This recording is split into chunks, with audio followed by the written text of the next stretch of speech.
member. I am not a Muslim member. I am not any type of group member of any organization. This is me, myself, and I. I paid for my own equipment, did that out of my own pocket. I am not sponsored by anybody.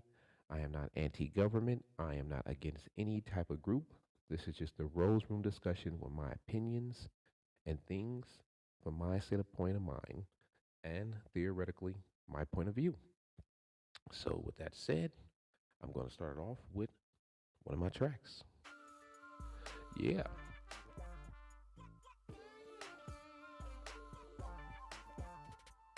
yep, yep, yep, yep. That was on my, I think my first instrumental album that I put out. I put out a whole bunch of instrumental albums. That's what my plan was to do, make instrumental albums because I was told that by one of my family members that all we do is make gangster rap music and it's all violent. So my mission ever since I got my trademark is to make music that's instrumental, which everybody can dance to. That's why I got the name Intelligent Sounds because I feel like any person from any group can listen to music. You know, that's how we can conversate with each other or communicate through music. Every tribe, group, race, nationality, whatever you are, even baby, anybody can vibrate through the sound of music. It's the most intelligent thing made by the Most High, Yahweh Hawashah, Elohim, and that's my fate. With that said, I'm going to cut the music and I'm going to get into my topics. Okay, okay, okay. Welcome in, welcome in. I know I don't have a lot of fans. I have a small amount of lists of people, about like 2,000. That's not a lot. I used to have at least around 10, but when you start to go a little political or you start speaking on things that kind of scare people, they tend to back away. And people don't want to get themselves in a position nowadays to look like they're going against the machine, or they don't want to make themselves look like as if they're standing out saying something that may ruffle some feathers. Yes, this week or this month has been a kind of a rough month. I've been working. I was let go from my position due to something that was unseen by me. I was told that I guess there was some type of incident in the store I was working at, and I didn't respond fast enough. Very strange. I didn't get into all that, but it's not a problem. I leave my faith in the name of Yahweh Hawashah, Yah Ashua, Elohim the Most High, and I let him, you know, deal with that. Because other than that, I can't really pay attention to it. Thank you, thank you, thank you. I appreciate you. Thank you. With that said, I don't hold any grudges against anybody. I forgive everybody in the name of, Yahweh Hawashai Elohim Most High Yahshua in Jesus' name. I move forward with that. Digress. There's nothing I can do about that. Um, but yes, some of the things I want to talk about is probably four different matters. The first one I want to talk about is the drugs in the community. Where are they coming from? Why are they here? The origins of them, and the fact that they've been going on since I think the early 60s or 50s. Sorry about that. The 50s, all the way now to this millennial group, which we're at this moment, at this point in time, and the potency of the drugs and how they have changed the environment and the people and what's going on around us. The second topic want to talk about is why is the faith such a problem now? Why being religious or believing in something is a big issue in America? Are we going against the Most High's will? Are we turning satanic here? Is everything becoming a division of religion versus religion, or is it something else going on? The third topic I wanted to talk about is the insurance companies leaving California. Why are they all leaving? One of them decided to come back, but why are they all leaving? It's very strange because I thought about an issue before, when insurance was put out on a bunch of different places. And just before a catastrophic event happens, it always seems to go down like that. The companies back out, all these large amounts of insurance claims are put up. Not sure about that. And we're coming into fire season. which I just stated to you before. Back in my younger heydays, I was a fireman. So let's see, this is going to be very interesting with the fire coming up. With more than likely, they said that we're going to probably have some cities that's going to be much more closer to flooding. So that's another thing. And the last and fourth topic I wanted to talk about is what are we going to do when everything happens? What are the plans? What are your plans? What do you plan to do? What's going to happen? Like, what do you have a firearm prepared if everything goes into chaos? Do you have food and water prepared if everything goes into chaos? Um, do you have money put away if everything goes into chaos? Do you have any outlet of materials like a flashlight? Do you have a medical pack prepared? Do you have anything prepared if everything goes down? Are you in physical shape? Can you hit 50 push ups on the set without a problem? Can you do these things? Are you prepared to help yourself in a physical manner, mental manner, and a spiritual manner? These things are all important in case something happens because when it does happen, it affects a lot of people in a lot of different ways. And those pretty much are the key points to me. So I'm going to get into one more song and then we're going to start the show. And we're going to keep it moving, keep it grooving, you know, because that's what I do. All right, all right, all right. Running it back to back.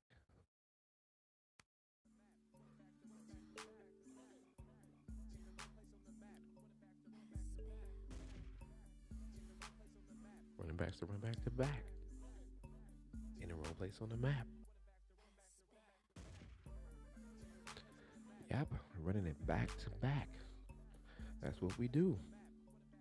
I know it's been a minute since you heard from me. Like I said, it's been a lot of situations going on in my life. We all have difficulties and things we have to, you know, accomplish and we have to endure in order to get to where we need to go to in life. So to start that off, bang. Yep, we're going to get into the situation of what I was talking about, the first topic, and that is about the one and the most theoretical standpoint that I wanted to speak on from my own perspective.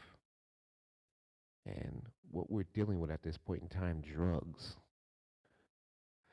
Since I grew up in the early 80s. So I grew up in the most, I would say, the most violent time of drugs because at that time, drugs were um, they were very much everywhere in the place I grew up at.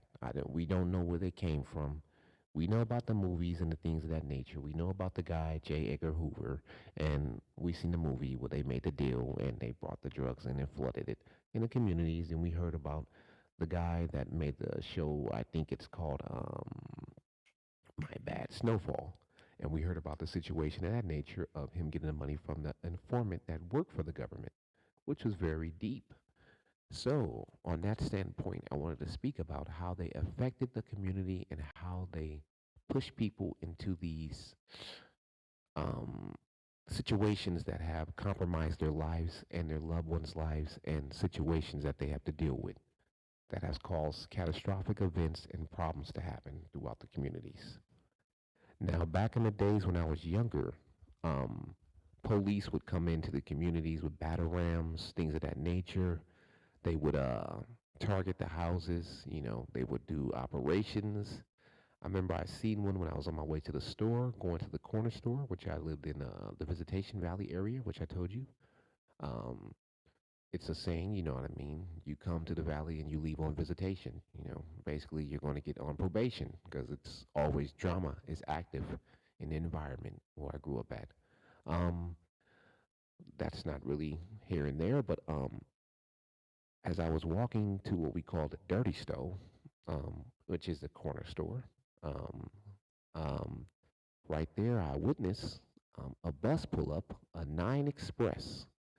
The bus driver was driving. There was nobody on the bus, and within 5 seconds, I seen over 20 police officers pop up, bing, out of the seats and run off the bus and bum rush everybody on the block. I knew it was really funky at that time. I said, wow, this is something very dramatic going on here because as you could see, people are being bum rushed, arrested, slammed down to the hard concrete. You know, um, it was just very, I guess, how can I state this? It was mind blowing to see this at a young age. And, at that age, I was only probably about like 8 years old. And, I used to go to the store and get my little moon pie, get me a little, the little juices that you got for 25 cents or 50 cents back in the days, and the little sugar sticks, I'm talking about. You get 25 for 25 cents. That was when the good old days was in, when you can, really stretch out a dollar, get your dollar's worth. And that moon pie was only 25 cents. That was amazing. Plus tax, I think it was probably, and I used to always get let go. They never really tripped off of it. My pops had a tab with them because he was an OG on the block, so they'd always let me slide by with the extra 20 cents. So it was always love. Yeah. Um, with that said, when the drugs hit the community, I seen how everything changed. I seen how people who were prominent workers, because the community I worked in, I mean, I lived in, I apologize, and I did work in for a little while. It had a lot of people who were business owners. They had their own stores, had their own properties. They were making money. There was reckoning the income. I think my auntie's best friend, father, he passed away. Rest in peace to him. Um, he had like probably one, two stores. Then there was a bunch of other people in my neighborhood that owned stores, and then there was another one. So they had two. They had a barbecue shop. They had a meat place. They had a fish, and then they had a laundry machine place. So it was just really popping. The neighborhood was pretty much strong. Then they had a barber shop. So it was self-made money. It was kind of like a smaller version of Black Wall Street, as you can say, but in the ghetto. So yeah, I grew up in that type of environment. That's why I always had a hustle to get my own and wanted to establish my own. But in this day and age, we live in a age to where everything is controlled and you can only do so much because they will limit you and stop you. But that's here and there because I'm only speaking from my perspective. Um, on that note, when that happened, I seen how it affected the community. People who were prominent started using the drugs. They started stop working. The businesses started slowing down. People started getting addicted. All of a sudden, there's foreclosures.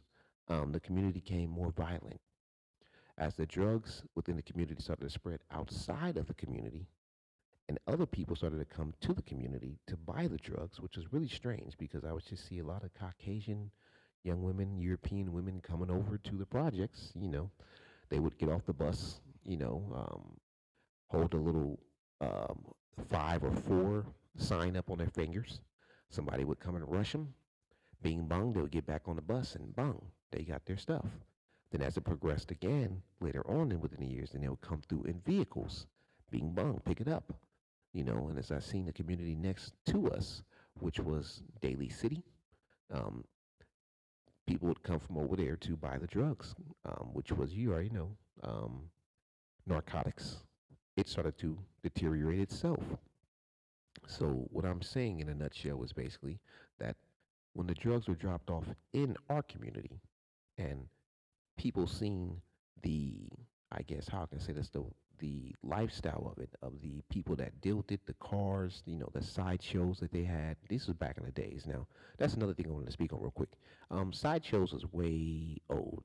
When I grew up in the '80s, they had those a long time ago. They used to call them siding, um, flossing. You know, that's what it was called. And basically, the OGs and the people who were really controlling the block would come out with their vehicles, and the young Gs under them would come in with their vehicles under them, and they would basically floss. They would basically ride up and down the block. High siding, that was another word called for it because you're basically on your area, your neighborhood, your turf, you're high siding, you're showing people that you basically got it and you made it and you did it. That was a way of people giving honor to you in a way. Like we didn't understand at that time that it was demonic, but at that time we felt that that was like the biggest achievement in life to see somebody with a Mustang, sitting on gold Dayton's, with pipes, with the dice in there with the slap. And it was something that was very mind blowing for you as a child to see because you seen that people in your neighborhood, even though we didn't have a lot, we could have a lot. And that brought a lot of attention of other people who were fascinated because at that time also too in the early 80s, rap music and hip hop came out. Well, hip hop came out first, rap music came out second. And it basically also exploited a lot of the things that we grew up on to the mainstream. And people would come over, and that's when I seen that the drugs started to affect outside of our community. I started to see more gangs outside of our community. I started to see much more graffiti. I started to see people imitating what we did. And then later on in the 90s, the drugs amplified. So it went from the heroin to now the crack cocaine and the cocaine. Well, sorry about that. It started from the freebase I seen. Then it went to the crack. Then it went to the crack cocaine. And then it went to, it just developed into a bigger. Then we went from the 90s and seen how it affected everybody. That's when the much more of the shootings, the drive-by started to happen, the turfs, the sets, um, the gangs started to come into the neighborhood, started to recruit. Um, it was very big at that time. It was just a lot of chaos. And at that time, the drugs affected more. So as it went from Daly City, it went further. Now, as we went to San Mateo, San Jose, we started to see the effects there. People started to now wanted to use the drugs. They wanted to be involved with it. They wanted to be cool in the gang, which we call that, because the mainstream media had pushed this music, pushed this um, exploitation of the environment of that lifestyle, and it was in the news. I even remember one time in the neighborhood I lived in, the news came there, and everybody came out, and people was high siding. They were talking to the news with the ski mask on, talking about what they did and how they got down and what turf they from, and it was really just something energetic. The energy was very, I would say at that time, immature, and it was a lot of demonic mindsets, and people were hurting. But at that time, that was the way to express yourself and reach out, you know, to show where you from, what you represent, what sets you from, your neighborhood, what block, how you did it, how much money they made, the perspective of what you guys was pushing, the issue. Your names was a very big then. At that time, you couldn't be from the set, you couldn't rap, you couldn't do anything without the set giving you approval. So in this generation, it's a new type of era. So you have to understand in drugs. That's why I'm going to push up to that point. So from the 90s, we get to boom, the 2000s. So now the drug of choice is the Grimmies, which were weed and cocaine. It was the ecstasy, which was to me a very homosexual, no disrespect, drug because it turned a lot of men out. Um, and then you had the Fifi, and you had the snorting of heroin. They brought that back, mixing it with coke and cocaine and heroin, which was speedballing. Uppers and downers. I used to go to my homie's neighborhood in West Oakland. He was from the bottoms. We would go out there, and most of the dudes would ride up and down the street, um, just getting that, pulling licks, you know, doing what they had to do. And it would just basically, it would be a bloodbath amongst each other. It was just neighborhood versus neighborhood, robbery, back and forth, shooting, things of that nature. I remember one night we was in the bottoms, was in my homie's neighborhood. And uh, at that time, like I said, we didn't sell any drugs. I've never been a drug dealer. I never had any drugs with me. I just basically held and was with people and hold on to them and help them at a young age. I didn't understand what I was doing. Like I said, I was blessed to get out of that situation. I wasn't a drug dealer myself. I wasn't no capo or no kingpin or any person who had any type of status anywhere, which you can even go back and ask most of the people where I'm from. They'll even tell you that. Um, but like I said, we were coming through, and at that time, I had a little job, had a little income, and we just smoked, like normal little children do in nappy-headed nature children in the urban areas. Um, I had rings and stuff of that nature, gold rings, gold chain, and we went through West Oakland that night with the homie. And as we were walking, a gentleman walked up to us with a brown paper bag. This is the first time I ever seen this. He had the bag like he had a drink, but inside of the bag was a 38 special. And when he walked up on us, he told us first, what's going on. He acted like he was drunk. As soon as we passed by him, bum, click, click, pulled it out. What y'all got in your pockets? Bing bong, that's the first time I ever been robbed like that. I'd never seen that type of robbery. And he had the mask on, and I never knew this was a real thing until I seen it for myself, experienced it. I threw my rings strictly into my bag that I had inside of my jacket, and dropped one of my rings. Missing to this day was a $50 ring. There's nothing I can really do about it, but bling bling is gone. Yeah.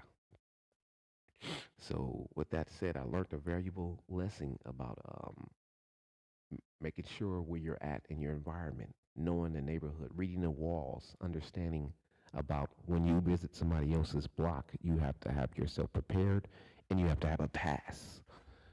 That's why people say check in, things of this nature, which I don't promote anything of that nature. I'm just telling you, this is how it went down in my era. So we passed that era of the Fifi. A lot of people were experiencing with homosexuality. They were going to jail. Um, a lot of people were getting raped. That's another thing people don't want to really mention. Um, a lot of grown men, a lot of girls, a lot of underage females and young boys being taken advantage of due to the fact they were trying what we call the Fifi or the ecstasy mix. The Fifi is when they mix the ecstasy with the weed. They would crush it up on top of the marijuana and it would mix it so it would give you all these wild emotions. The ones that couldn't handle it, you already know they would go wild and crazy.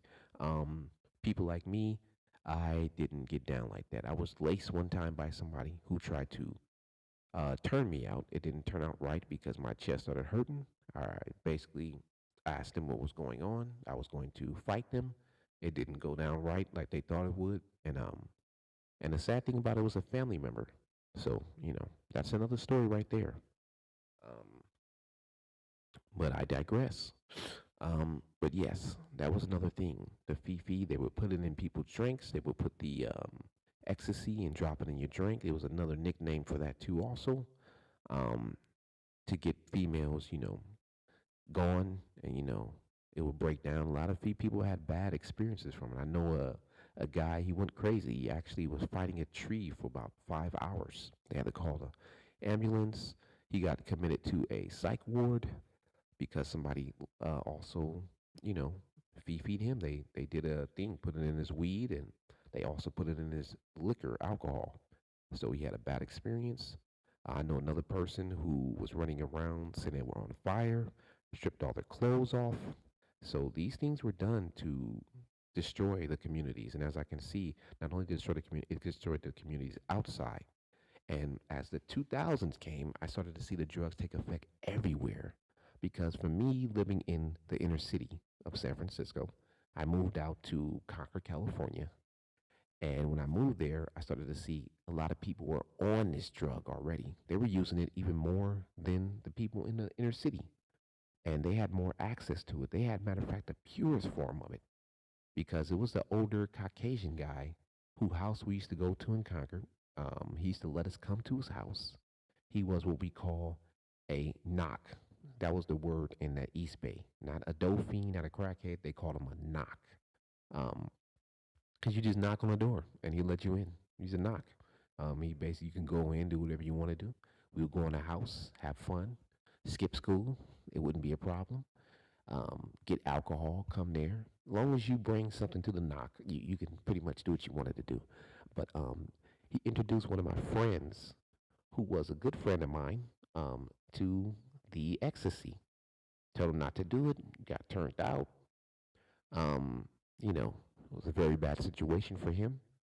And as we progressed in that area, also my other friend had another friend whose father was a police officer, and his son, was a lightweight knock. He wasn't a knock. He just was wanted to be so bad into the inner city environment.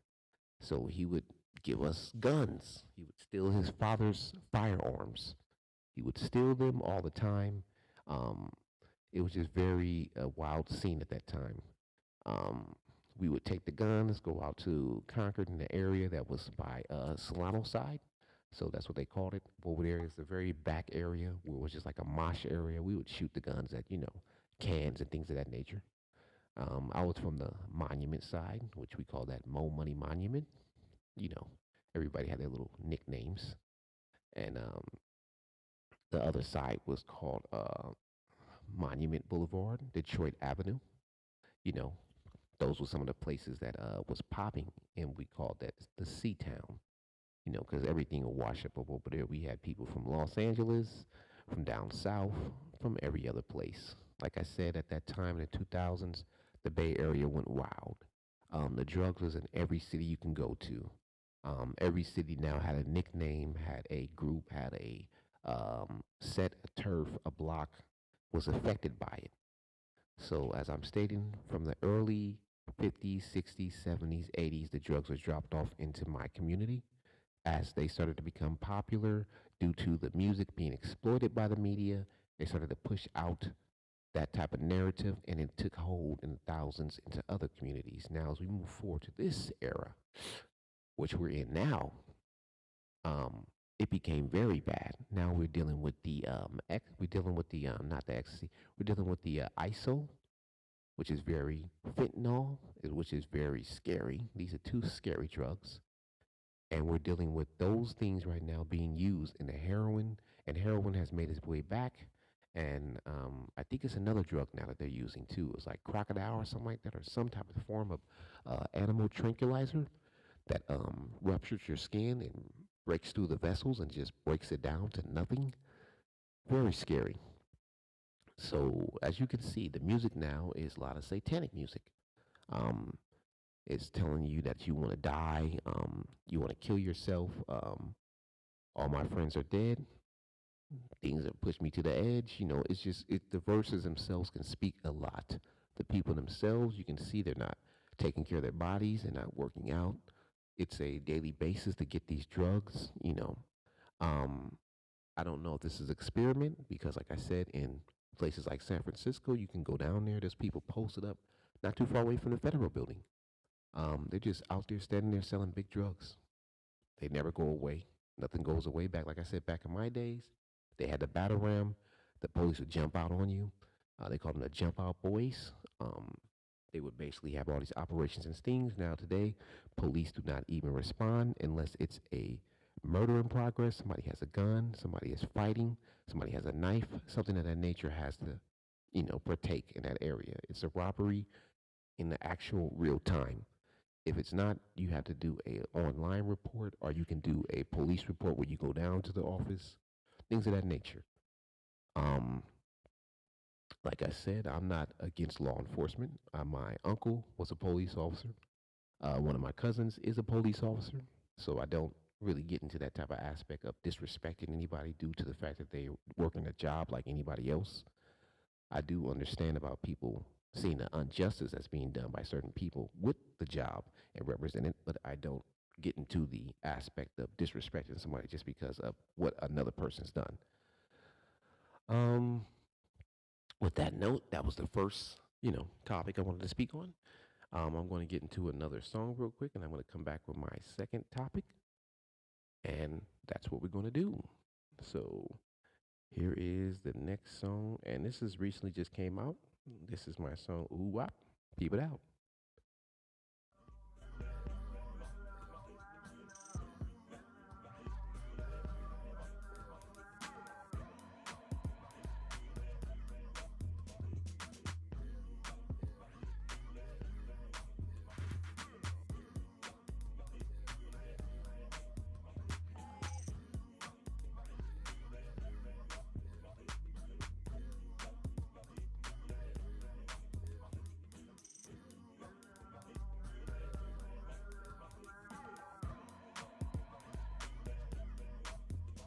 There you go.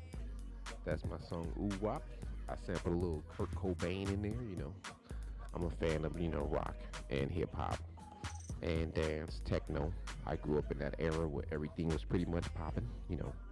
All the music had to be something good, or either nobody would even listen to you. So yeah, that's why I mix a lot of everything in my music. So yeah, check that out. Ooh Wop by me, MLR Rose. You already know the company. You can find that under my name, Michael L. Rose, or you can find that under my company's name, Intelligent Sounds. So peep me out. Okay, so now we're back to the second topic.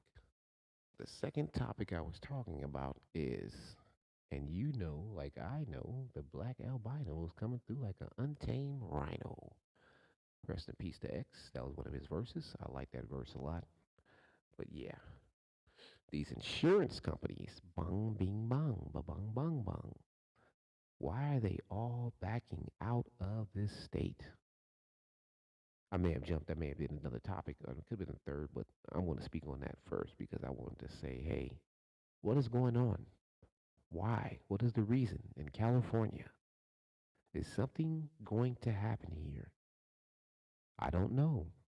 Usually, like I said, when I remember back in the days when, you know, um, the levees broke, I read an article. I'm not sure if you can find this now on the internet, but you may have to search it right now because, sometimes these things are pulled off the internet due to the way the social media sites are now. They may say this is not real news or this is untrue facts, and they may block it out. But yeah, I heard there was insurance policies put up on certain areas, and then when the levees broke, bomb, the insurance policy was paid off. The area was now rebuilt into a new area, and the people were removed from the area. And I heard this also too about the buildings that fell. I'm not sure if this is true. I heard this also too about the COVID. There were people who bought into these masks, knowing that this is going to be a very big thing. Um, I heard about a lot of people had insurance policies on certain areas, people on elderly homes, because they knew the catastrophic body, you know, amounts of people who were going to be, well, bodies that were going to be, sent to the morgue. So a lot of insurance claims had went up. I don't know, but I'm seeing now with the fact that the flooding is happening. As you can see, we experienced that in California. It's not El Nino, but it was another form of that. I think it was called a high pressure river storm. I think that's the name of it. I'm not sure. Don't quote me, boy. I didn't say ish, but I think it's called a high pressure river storm. Like where the storms come through like in a river. Like you know how a river floods and flushes and it's very fast moving. Um, well, you can see that happen in San Diego. I think they had like three or four of them where the city was literally flooded. There was a lot of deaths there, a lot of flooding of houses. Where I lived at recently, not too long ago, um, was in Watsonville, um, Bing Bung. There was a lot of flooding there. Where I lived in Santa Cruz too, also not too long ago. I lived in Santa Cruz right there on Water Street. I lived in Watsonville right there on 30 West Beach Street. Um, but yeah, those areas were flooded. Flooded, I mean like flooded literally. Sandbags. OT, like, oh wow, it was deep. Rest in peace to anybody who lost their lives. My condolences to anybody families. I even seen in some parts of Santa Cruz they were unable to even reach to parts because of the fact that the roads are still being constructed, fixed. I'm pretty sure California has money, so they're going to fix those, no problem. I know because those are like main tourist sites and places where people have lots of money, so they have money to get those repairs done. Unlike other areas that were much more like Watsonville and other places that were in the inner cities of like Southeast San Diego, they don't have a lot of income. So when those places were flooded, I seen a lot of houses that were for demolition. Um, you know, it's really sad to see that. Um, but this is how this aspect of life goes. I don't know. And as you can also understand too, California has not had a earthquake in a long time. Well, we've seen a bunch of earthquakes in places that are not really common to have them, but we haven't had that major one. And then with the insurance companies backing out, kind of strange. The fire season's about to start.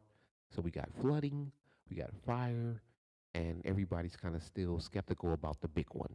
What's going to happen? And then we're having this weird, strange weather. We already knew about the eclipse. We knew about the devil's comet. We knew about that company CERN and their thing going off. We knew about the three missiles in the sky. It's just a lot of entertainment for the eyes, and we're still waiting for the aliens. I'm not sure when they're going to come, but I think they'll come when black people get reparations. You know, because I don't believe in aliens. I don't think they're even here.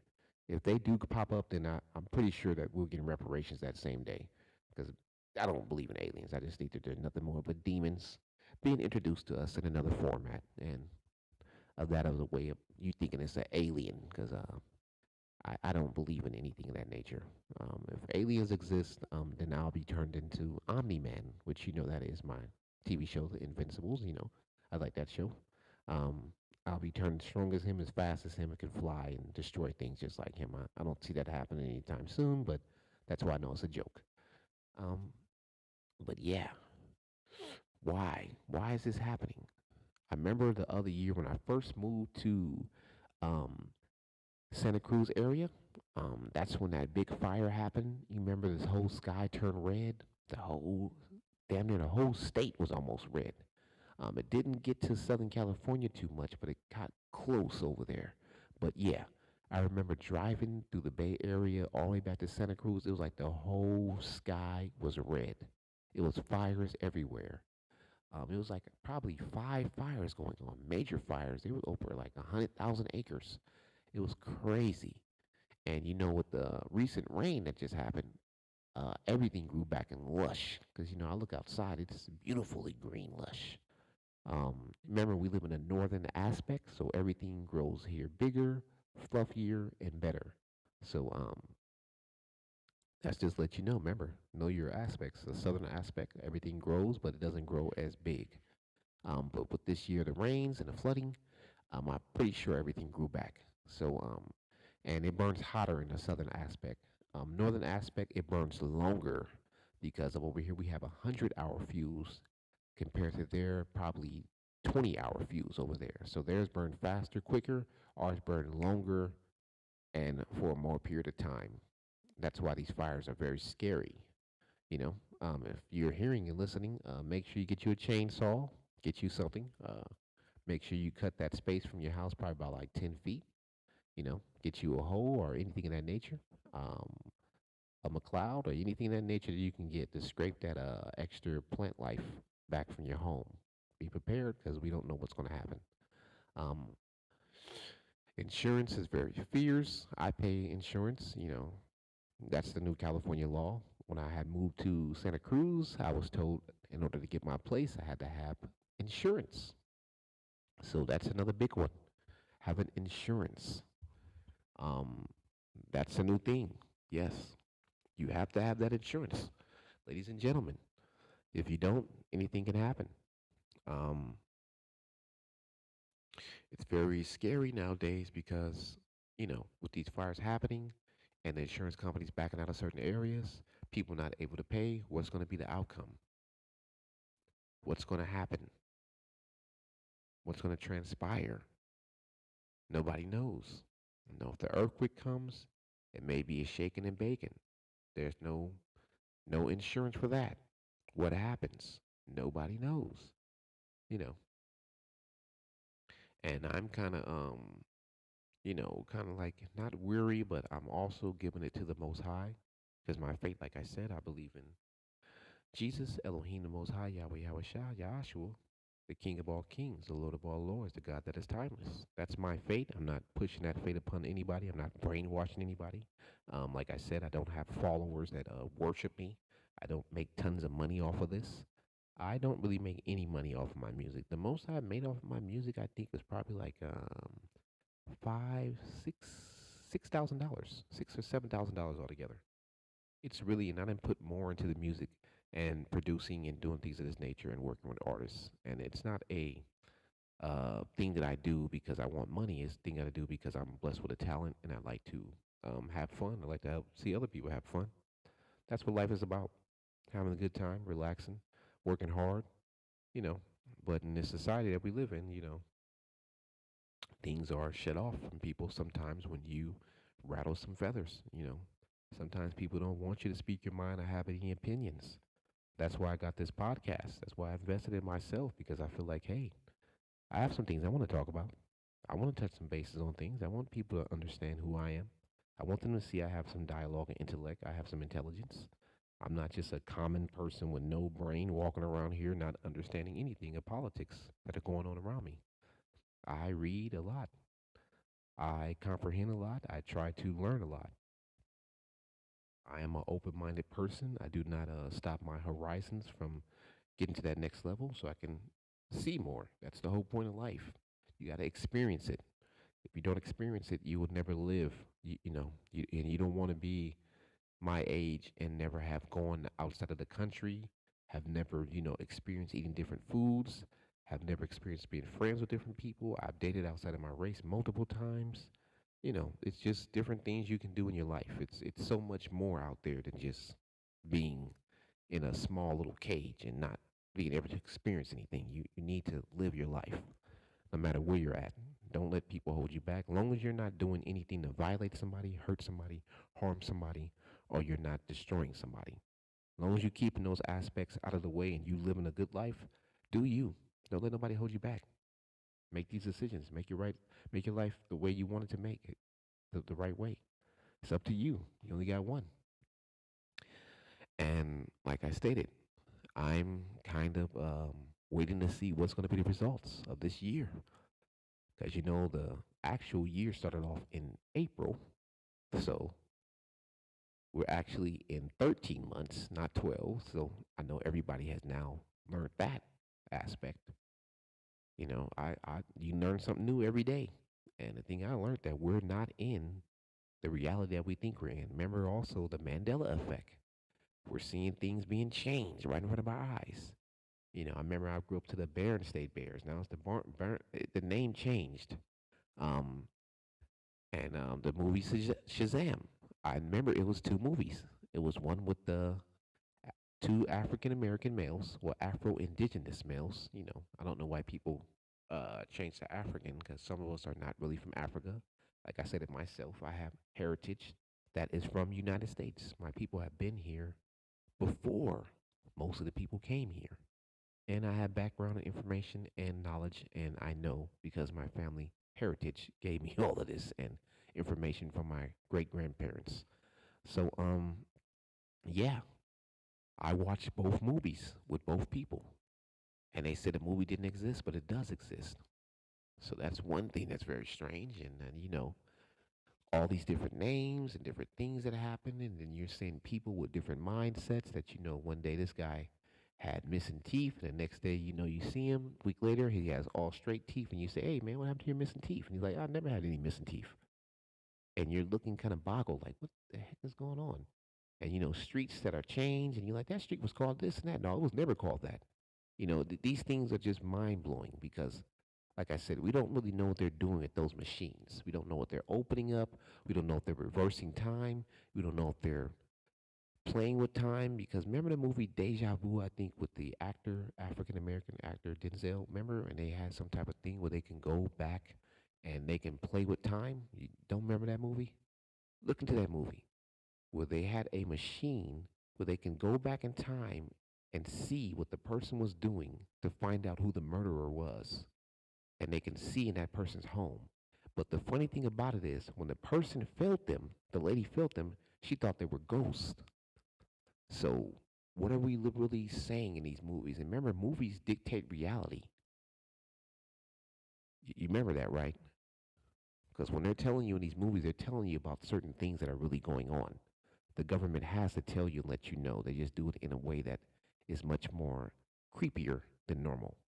They do it like in a way of an old creepy uncle or relative that want you to sit in their lap, and they don't have any drawers on, but they have some type of pants on, and you feel something, and then you don't know what it is, and then you're young, and then later on you understand what that relative was really doing.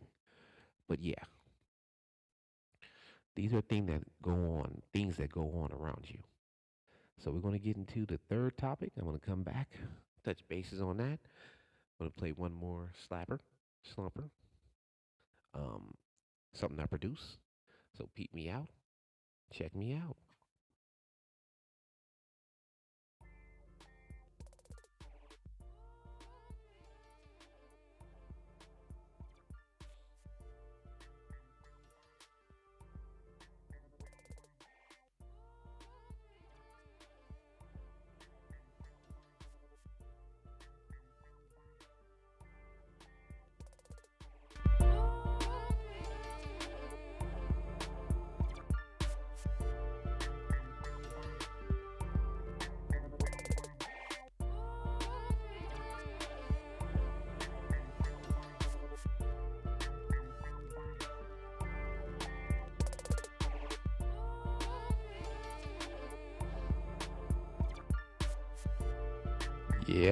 Yeah. That one is called News Reels. I made that one not too long ago.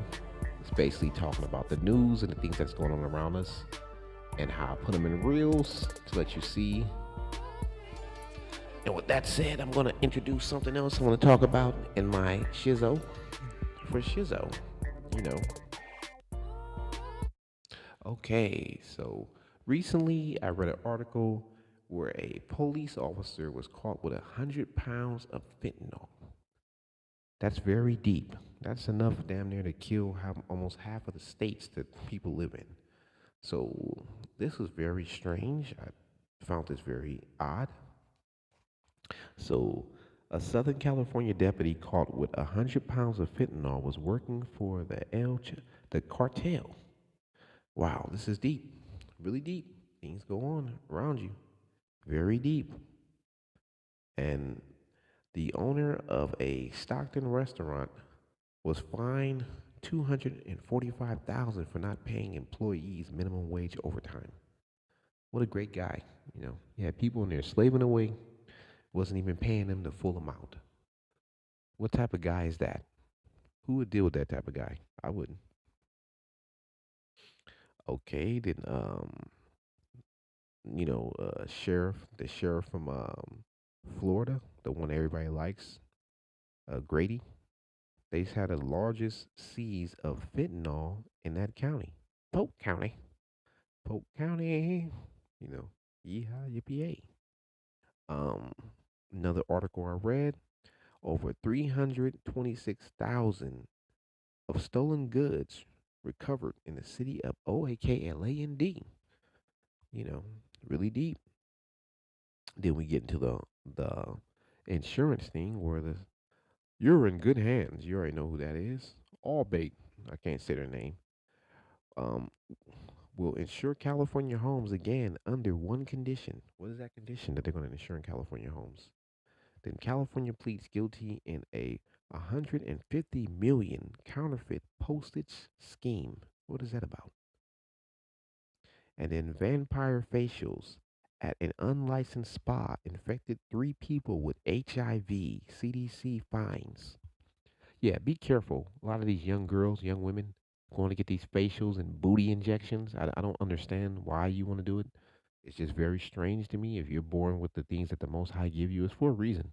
Everything will develop at a certain time in your age when you really need it. But injecting yourself with these things, a lot of these people are not licensed. Um, and if they're not licensed, they're not cleaning their materials properly. If they're not cleaning them properly and they're not doing the right procedures to, you know, precautiously, um, how can I state this? What is the word I wanted to use real quick? To sterilize these things. You may be infected with hepatitis. You could be infected with HPV. You could be infected with HIV or even AIDS. Just be very careful and weary about where you're going. Just to have a nice face, a big, large lips, and big butt is not really that important anymore. Really isn't. It used to be. I think about 5 years ago. Now it's not really what anybody's into anymore. People are really into the mind of people, the aspirations, their dreams, and what they're doing and how they're pursuing them and how to have a dialogue with a person. Because things are changing, evolving again. Remember, I told you the machines are changing everything. And we're going into the robotic age, the AI, which is very scary too, also, um, because that means a lot of people are going to be out of jobs. You're already seeing these things are working harder than human beings. But I seen one where they had them at Amazon. They worked that damn AI till he fell over and collapsed. I said, damn, a damn robot can't even keep up. Wow, they didn't have enough oil in his ass. So there you go. With that said, I think I'm going to go down a little bit faster because I don't want to be here for a long time. It's already been almost close to an hour. We're going to almost get there, but I'm going to just go into the last topic. Last topic is preparation, being prepared. We already spoke about um, what to do somewhat in preparation of having insurance, but what's going to happen when the effect of the people that don't have it, the effect of those that's going to experience things, those that cannot afford it, psychological, mental, spiritual. I do a lot of push ups every day. I work out.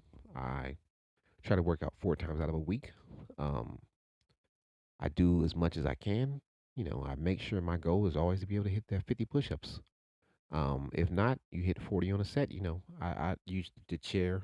I don't do them light way. I want to do them the hard way because I want to make sure my body has enough strength. You know, I work on my arms, shoulders, 260 pounds. Work on my bench press. Max right now is 210 pounds. Um, and then I burn it down to 170. Do about 3 sets of 10 of 170 after I do the 3 sets of I think it's 5 to 6 on the 210. Try to keep myself in shape, man. Because running, I run about probably 2 miles, 2 to 3 miles. Try to keep myself in shape. I'm not like I used to be when I can run 10, 11 miles, or even run 5 miles. I'm not. I'm trying to push again. Trying to get up to at least around 300 push-ups or more, like I used to. Used to hit 500 push-ups. When we was on the crew, we would hit the 300 push-ups at night. Me and the homies, we would do it just for fun. Just to show who's stronger on the crew, and then we'll go out and we had that good stamina, that good energy. But it was good at that young age. Keeping our body in shape. Because at these years that I'm in now, it shows the effect. My legs are not sore. I told you I came back from 2 back injuries. The first one was more on my right side, my lumbar, and I guess some type of disc I had. The second one was on my left side. So on both sides, my sorry about that, I said my black, my back. Forgive me for the tongue twisting. My back swelled up.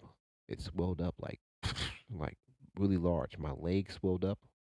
Um, one side, each side, because I guess the nerves within your back that's affected whenever you're doing the work that you're doing. The first one I was working for a company that did medical equipment supplies, and I used to lift like 1,000 pounds a day. It was crazy, bro. Um, and my back just gave out. When it did, I had to go to the job site. It was so crazy because the job site wouldn't even come pick me up. They just made me force me to ride back in pain. Told me, "Oh, go get you some Tylenol or something." I had to go to the store in pain. Leg is hurting, swelling, almost crashed 3 times. By the grace of Elohim the Most High, by God, I made it. You know, with that Tylenol. Then I had to go drive myself home. Went to the doctor that day. The next day, after I went to the doctor, my whole back swelled up. I couldn't even move. I had to crawl on the ground. I had to get up. It hurt for me even to urinate, even to do a number two was the worst pain. The second time I was working for another company, which I was doing moving. We would go pick up materials. That day we had moved like probably 1,000 pounds again.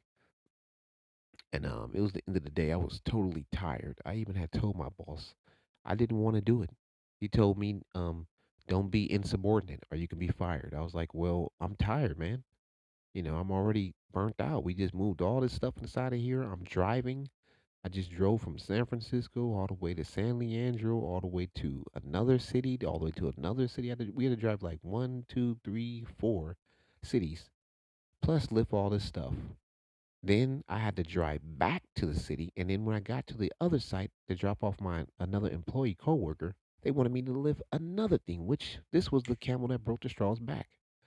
I mean, the straw that broke the camel. I apologize. The straw that broke the camel's back. I said it the wrong way. I apologize. I got tongue twisted again. Um, but yeah, when I put it in, right then and there, I felt something yank. I didn't know what it was. I was sore. Felt it in my ribs. I was like, oh wow. I hope I don't have another back injury because I just came back. I just, was working good. I had just done security for like 4 years, and then I wanted to make some more money. So I decided to go work for a moving company that did moving, and they did crates. They made custom made crepes to move like things that were like art, all types of things. I did learn some things from there. I learned how to make crates. I learned how to make type of boxes and things that were specific to a certain size. I learned measuring. I didn't, certain things they do teach you in school, but you never use them. And when I got that job, I kind of didn't have that in my mind anymore. And then when I got there, I had to learn it again, relearn it again. So when I did learn it, it was kind of interesting. But the people I worked with was wow, man, it was crazy. It was one guy I worked with. This guy kept crashing a vehicle. I mean, he hit a man's van, almost ran over a lady. He crashed into a wall. He crashed into another guy. It was just wow. It was a very, very harsh experiment to go through at that time. But yeah, it was a good company. The lady was cool. It's just that I left on bad terms because of my back injury, and I didn't understand, why I had so much hate against me. It's just that I worked hard, man. It's just that when I lift that large box, it just basically, and I was at the bottom of the truck, not at the top. The guy that was at the top, he just had to move it, pull it up, and just move it. I had to lift it in there. So after lifting 1,000 pounds that whole day, moving stuff, pushing stuff, um, it's just my back gave again. And like the same thing I did. I went to the doctor, woke up the next weekend, boom, my whole leg was swollen. Couldn't walk really good. It was just another different injury I had to deal with. It took me like 3 years to come back from it. Almost 3 years, almost I'll say two and a half, 2 years and a half to come back from that injury. Um, but luckily I got the proper, care and everything else. But yeah, when these things happen, insurance is very important. But being physically fit, prepared to walk, we don't know what's going to happen. If these cities get into a position to where they're on fire, and there's not enough fire crews to come, and if it comes to a catastrophic event to where there's multiple cities on fire, and it's affecting the air quality, you don't know what you're going to have to do. You may have to walk it out. You may have to be told to leave. It may be to a point to where it could be an earthquake and a fire. We don't know. Being prepared. I have me a flashlight right now. Have a medical jump on quick kit put together. I have an escape route plan. I know where to go because accordingly, I already done this before in other scenarios and smaller ones. Um, I know what to do. I'm kind of scared for other people because I'm looking at them and their fitness is not really up to par. Their mindset's not up to par. A lot of people are just in complacent. They don't think nothing's going to happen. And like I said, looking at these companies leaving, um, is letting you know something may happen. And the air quality last time was very bad. It was a lot of people, and then remember the power I think had went out in a couple of cities because the fire reached into the areas where you know, the PG&E or whatever it may be, the electrical systems had kept so many cities, and then a lot of seniors, their respirators and things of that nature, and their oxygen that they're on a daily basis had went out because of the cities having the problems. And remember, we had a lot of outages, so what's to say can happen, and then we don't know about these terrorists. This is a good time. We remember we're seeing people that are coming across the area of the border, and they're not um, people that we know. They're not people that are of the norm. Like we know, we already have most people that built this country and most people that have been here for a long time that are Mexican Americans. We understand that they already own partial amounts of this country before a long time. And then when that war came, that situation affected them. And now the government has created this. To me, it's, I don't know. I don't get into politics, but to me, it doesn't make any sense to block anybody out from a land that nobody owns. If you look at it, there's no ownership of anywhere in the world. It was all given to us by the Most High. So I don't understand when people block people off from anything of any country. I seen that same thing in Haiti. I think it was the people of the other side of the from the Haitians. I think the Cubans or Colombia. I'm not sure which one it is, but they blocked them off, like they border them off. I didn't understand that really logically. And then I was watching in Africa. Them people were being denied too. But like I said, this is man-made things. I don't understand it. But like I said, now when we looked at the news recently, I was watching it with a family member. I seen it was people from China, people from other countries coming across. And I was like, where the hell are they coming across? How did they get all the way into Mexico or South America? Like, where did these people come in from? And then these people are of young age. They're not of elderly age. To me, they look like soldiers. You don't know what's going to pop off now. And if a catastrophic event pops off where it's a large fire that's affecting the whole state or earthquake, this could be a great time for any type of sleeper cells to come in and take off. You know, who's to know what can happen? Nobody knows. So being prepared and fit and, uh, knowing to have some protection for yourself is really a big issue. I'm not promoting anybody to go out and go get all kind of knives and weapons and bazookas and everything. No, I'm just saying the normal protection for yourself. Everybody needs some protection, whether it's a cam, a webcam that you put in front of your door, which is a door cam, a home cam, a small firearm, a small weapon, a dog, whatever you may need. I'm just saying to you, everybody needs some type of extra protection in this day and age. We're not living in a day and age where everything is just all peaches and cream. We're living in a day and age where it's snails and, spiders and snakes moving around here and wolves, and you have to be on your P's and Q's, and you have to be very precautious sometimes when you're dealing with people.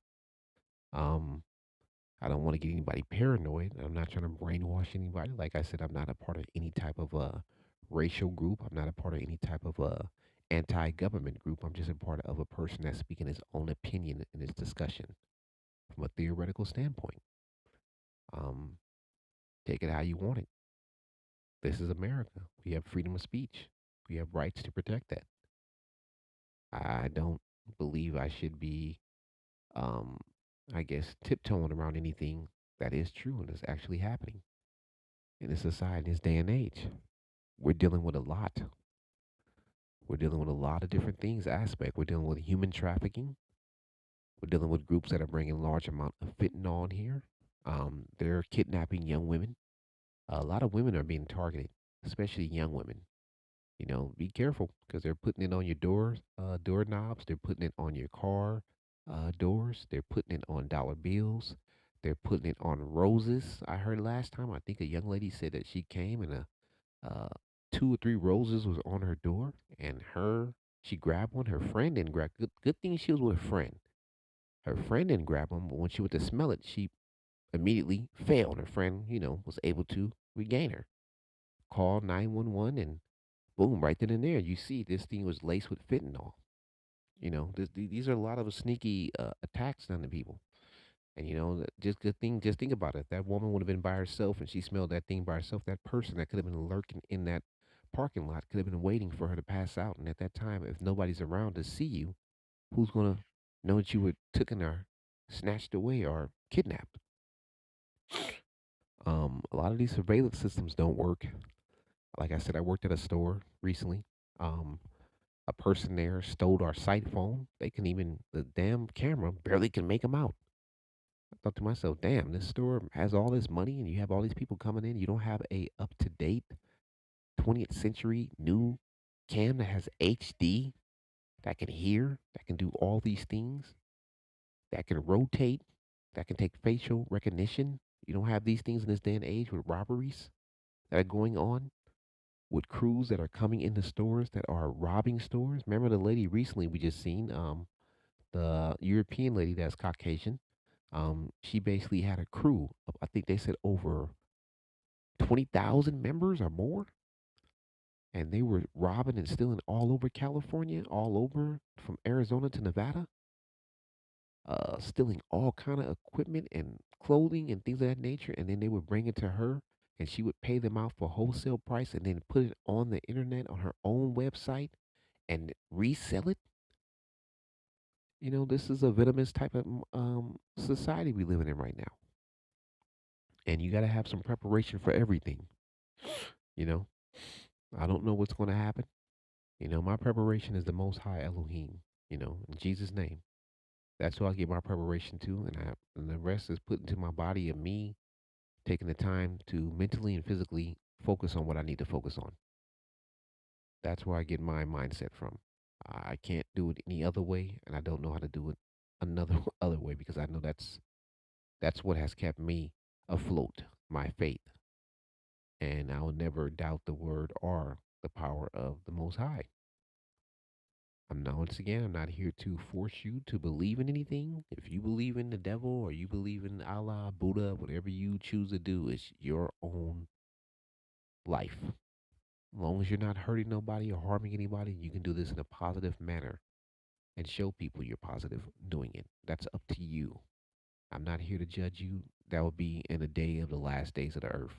Whenever that happens, I don't know. Nobody knows the time, date, the minute, or the hour. Nobody knows.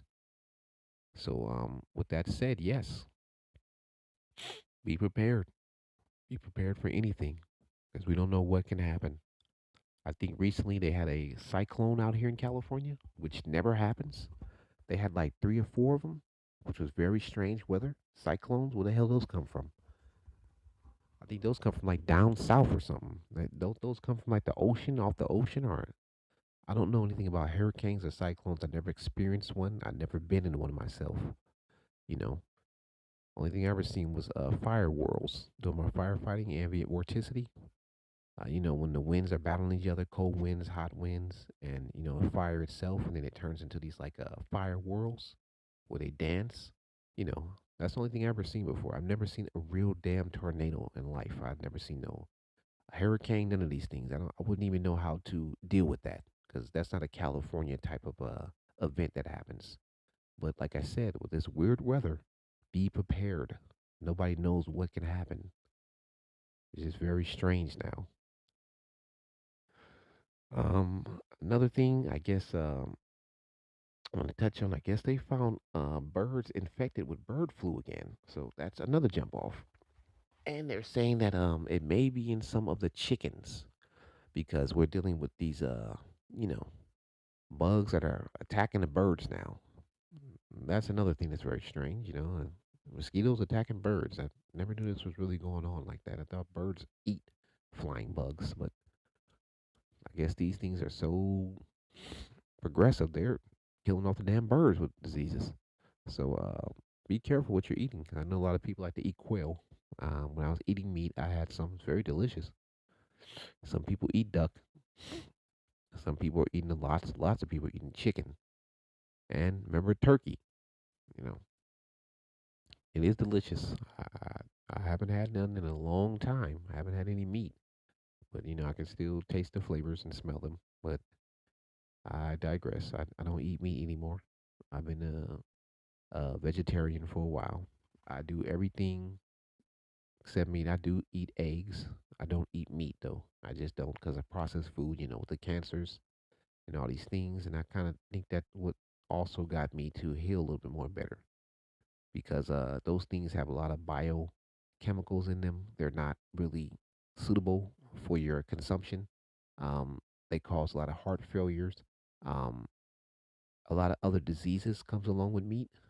It's not recommended for me. I think in my mindset in this day and age to be eating that stuff. I just recently stopped eating top ramen. I think within this year, because I seen all the microscopic bugs on there. I seen all the things on top ramen. I seen how it was made. I just seen it was very disgusting. The paste itself, if worse come to worse and you're left with any other food, I can't state that that's not a bad thing, but I'm just saying a lot of these foods are processed in a way to where they can harm you very badly. And I don't know why they can. I don't understand the reason or the situation behind it. I just know that